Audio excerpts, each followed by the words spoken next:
పెద్ద మనసు కదండి, పెద్దోళ్ళు కదండి. నాయన మీ ఇంట్లోకి వస్తే మా వాసన మీకు పడదు.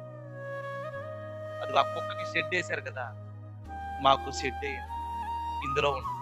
నాన్న మన ఇండియాలో బోల్డ్ అంత ఆస్తుంది కదా, అదంతా వదిలేసి ఇక్కడికి ఎందుకు వచ్చావయ్యా అంటే, ఆ తండ్రి అంటున్నాడు, నాయన నాకు ఎంత ఆస్తున్నా అసలైన ఆస్తి ఎవరో తెలుసా? అసలైన ఆస్తి తెలుసా? కుమారులు యెహోవా ఇచ్చు స్వాస్థ్యం. నువ్వయ్యా నా ఆస్తివి. పంట పొలాలు కాదు, భూమి కాదు, ఇల్లు కాదు, పునాదులు కాదు, బంగారం కాదు, నువ్వు నా ఆస్తివి. నువ్వు ఫలిస్తూ ఒక వివాహం చేసుకున్నావు, పిల్లలను కన్నావు, ఇదిగో నా స్వాస్థ్యం ఎక్కువ అవుతుంది.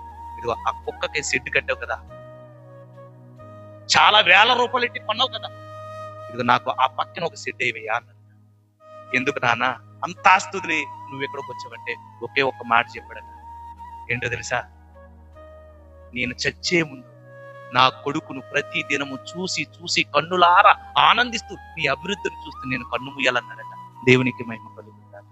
ప్రతి తల్లిదండ్రుల హృదయం అలాగే ఉంది. వారు ఏదో సంపాదించుకొని దాచుకోవాలని ఎప్పుడు అనుకో.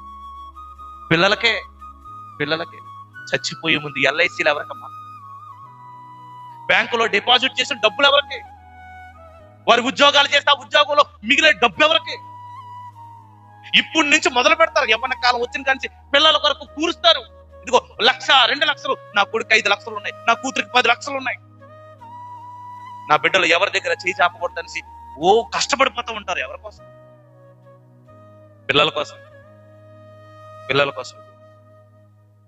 ఆ కొడుకుని, కోడల్ని, మనమల్ని, మనవరాలు తీసుకుని సంతోషంగా గడుపుతున్నారట.